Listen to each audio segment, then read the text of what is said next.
Hey everyone, Bassman Strikes here. So in this video we're going to do some maintenance on the SunSun HW3000. It's been running for about 4 months. I put this in September of 2022. It's now January 2023. And it's sitting next to a SunSun 704B. And I've upgraded both of these to silicone tubing, which has been working flawlessly for the last 4 months. See there? This one I've got them swapped so I can have the orientation of the plumbing the same on both sides. I'm also going to upgrade this to another HW3000. I've had it for a few months now. I've just been procrastinating putting it in. I'll do a video on that also. So what we're going to do, we're going to shut off the pump, close the inlet and outlet valves, and pull that open switch right there, and then pop it off.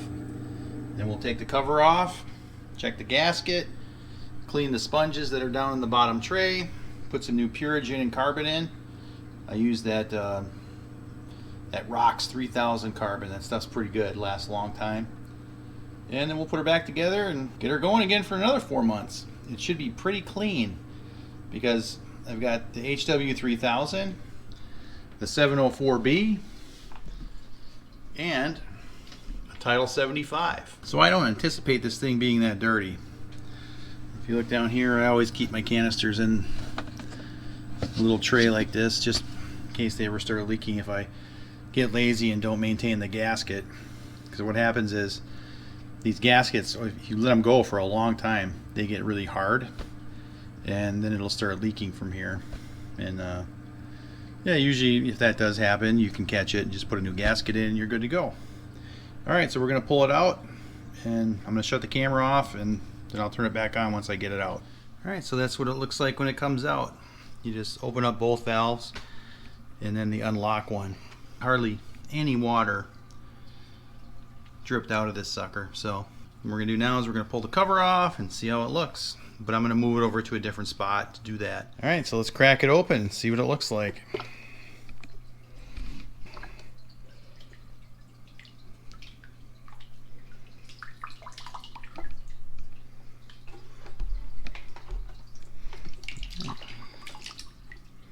sure we get all the water out of it.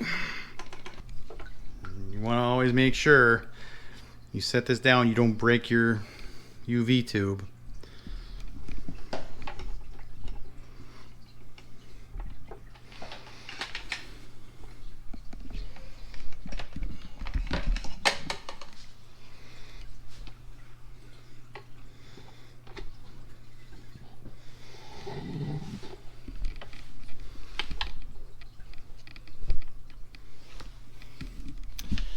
Alright, so take a look here. Gasket's still nice and soft. You always want to check that. And when you put this back in here, clean all this off, and then put some silicone grease all the way around it. Make sure you clean it off good. Put new grease and it shouldn't leak. Alright, let's go over here and take a look.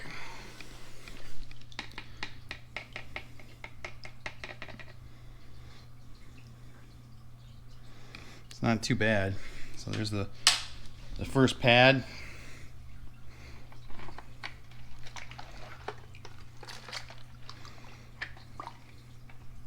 Yeah, it's a little grody. Oh yeah, there's quite a bit of crap in there. I think it works pretty darn good.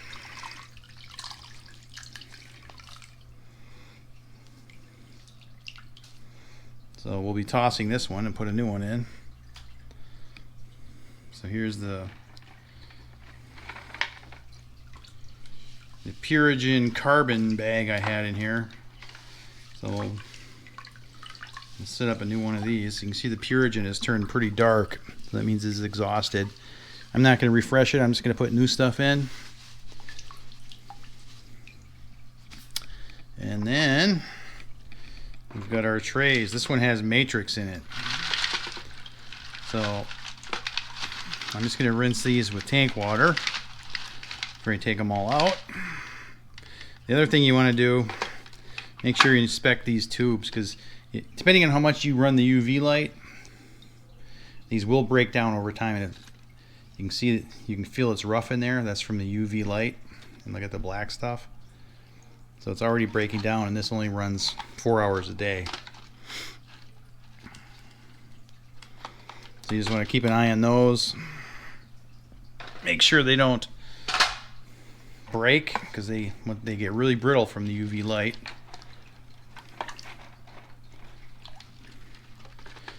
So these don't look too bad.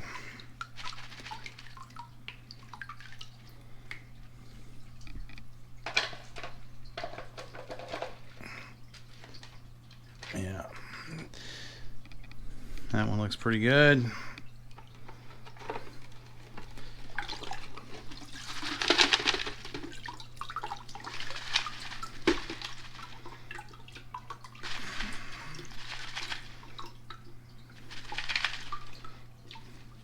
Now, if you're upgrading from a 704B or a 304B or one of the older ones, the baskets are compatible. The only thing you want to make sure is that you use the top basket cover that has the magnet. So you can just swap these from one to the other with no problem. And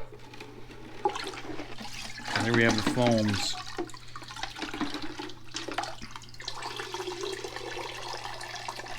So we'll clean these. I'm going to go off camera and clean these, and we'll put them back. And then I'll dump this water. And then I'll show you how to reprime it. It's really easy once it's been running for a while. Alright, I'm going to shut the camera off and I'll be right back. Alright, so I went and cleaned this out. I'm just going to wipe it down. There was a little bit of gravel in there, because I'm actually using black diamond medium blasting sand. So when I first set this up, there was, you know, some finer particulate that the filter sucked up. It was sitting at the bottom. Overall, it looks in really great shape. So I'm going to go clean these next. I'll be right back. All right, so I'm back. I cleaned the fine, medium, and coarse sponges. I just cleaned those in tap water because all the beneficial bacteria is in there. Don't really care about these. And so what I did, got some paper towel and just cleaned all this real good. And then we're going to do the same thing to this around the gasket there. Get any crud that caught on the bottom and put fresh silicone grease on it. Alright, so I put fresh Purigen in this one. I'm not going to put any carbon in this one this time. I'll put carbon in the second filter. I'll do that one in a separate video when I upgrade the 704B. So the last step here, we're going to put in this polishing pad and then close it all back up. I'm going to put this in, shut the camera off, and get right back to you. Alright everyone, I got it all put back together. Fresh pad, fresh Purigen. So, oh, there's my Green Bay Packers pillow. Gotta love that. So what I did, I pulled off the gasket. So this part is pretty important. What you want to do is make sure that this is still soft, right? So you can still press it with your fingers. If it's rock hard, you need a new one. It's gonna leak when the power goes out. So always make sure you check this every time you do maintenance. Probably not a bad idea to have a spare one on hand in like a Ziploc bag or something. So just go around it, make sure there's no kinks or nicks or anything like that. And then what I do is I put a really high quality silicone grease on the gasket. And I also cleaned out the gasket, the groove here pretty good. I went around the whole thing. So I'll grease that, I'll put it back on, and then I'll be right back. So if you've been running this longer than 4 months, like this was brand new, you can pull the light out and re-grease this. I'm not going to do that this time. You can also pull out the impeller. I'm not going to do that this time. I'll do this on the second cleaning, because actually the slime builds up in there and makes it a little quieter, so I don't want to remove that just yet. So the new gasket is in. Everything's cleaned up. I used paper towels. So we'll assemble it, and then we'll put it in, and I'll show you how to prime it. Alright, so once you get it all back together, make sure you get all the water off. Wipe it up good, because once we prime it, we don't want any water on here when we check for leaks. Make sure everything's out of here.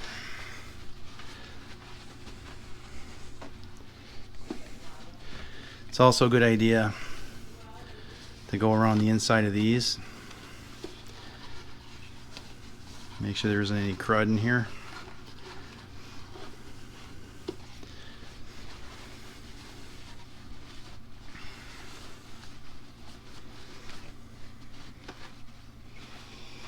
When you put this on, it'll snap into place and you'll know it's on.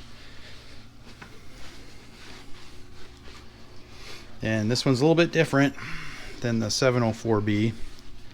Like I said before, the 704B has a unified lock and valve system. This one has independent in and out, and then a lock to lock the whole thing in place. This design's a lot better.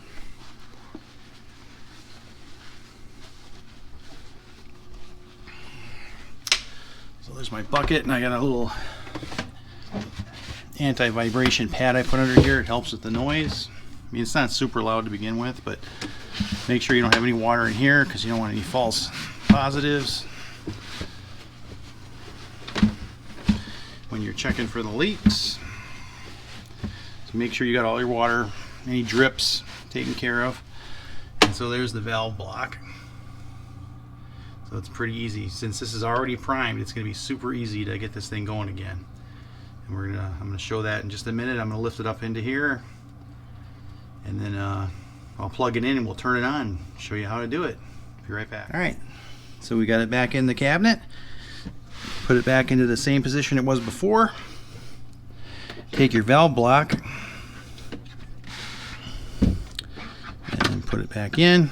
Now, one thing you want to make sure your O-rings are clear of any debris.